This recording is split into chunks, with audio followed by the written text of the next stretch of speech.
Au commencement, il n'y avait rien, juste le chaos.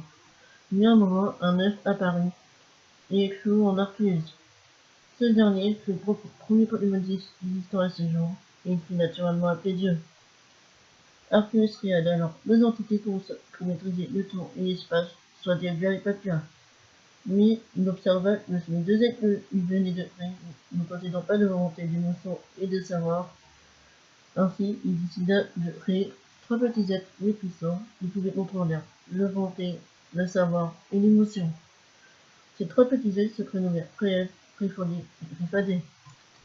Accidentellement, Arceus créa Giratina, une entité qui possédait déjà une volonté propre et souhaitait détruire le monde. Suite à cette menace préoccupante, Arceus l'envoya directement dans le monde Distorsion. Suite à cela, Arceus décida de créer de la vie sur Terre.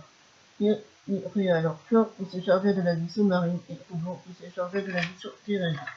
Mais ces deux-là n'arrivant pas à trouver un terrain d'entente, commencèrent à s'affronter. Arceus ordonna à Rayquaza, qui venait de stopper leur conflit immédiat. Arceus ordonna à Regidugas de commencer à ériger la vie sur Terre suite aux dégâts causés par Chlore et Troubon, et fut aidé par les trônes et les gardiens du volcan et du magma. Afin de maîtriser le vent, le tonnerre et la fertilité, apparurent alors Boreas, le Gluris et Démétéros, qui sont les créateurs de la météo. Meloïta est créé pour contrôler la grande puissance de ces trois légendaires, qui pouvant s'y transformer à tout moment en leur forme originelle.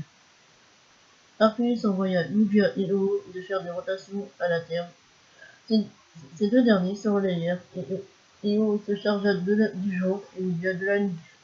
Ainsi naît la rotation de la Terre. Lugia aussi en charge les fonds marins, et à ses ordres trois oiseaux légendaires prénommés Articlodon, Sulfura et Létor pour les passionner les courants marins.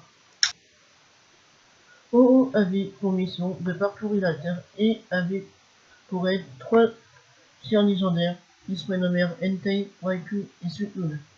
Mais il y avait un problème, les trois chiens rapportèrent à Ho-Oh et ce dernier régla immédiatement la situation. Arceus créa alors Mew, un petit Pokémon capable de se métamorphoser en plusieurs créatures, et c'est ainsi que la multitude de Pokémon coordonnés.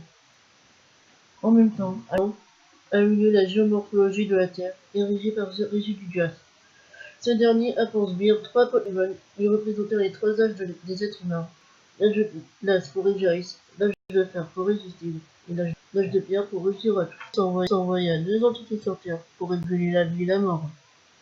Et les Deltas de la mort. Dès que la frontière entre la vie et la mort se dérécha, Zigord apparaît pour donner son jugement divin. Les hommes commencèrent à s'affronter entre eux en utilisant les créatures pour s'assurer de leur suprématie. Vous pensez qu'il n'y avait plus de Pokémon légendaires, vous vous trompez. Un dragon se lia d'amitié avec deux frères. Le dragon se scinda en deux, l'un représentant la réalité, Zéon, et l'autre l'idéal, de Chiron. Chiron fut né suite à la visite de la forme originale du dragon. Arceus avait besoin de deux messagers pour qu'il lui donne des nouvelles de la Terre. Il façonna alors Latias et Latios, les messagers divins. Arceus créa deux autres divinités mineures afin de régler sur la justice, la forêt, les rêves, encore les cauchemars. Les hommes devinrent plus modernes et créèrent un alphabet originaire d'une créature ancestrale nommée Zarbi. Ils créèrent aussi des Pokéballs afin de capturer les créatures et nommèrent les Pokémon littéralement les monstres des poches. Par leur orgueil, les humains ont souhaité créer des Pokémon pouvant rivaliser avec les dieux, ainsi qu'ils créèrent Mewtwo qu'ils n'arrivaient pas à contrôler. Merci de nous avoir regardé cette vidéo.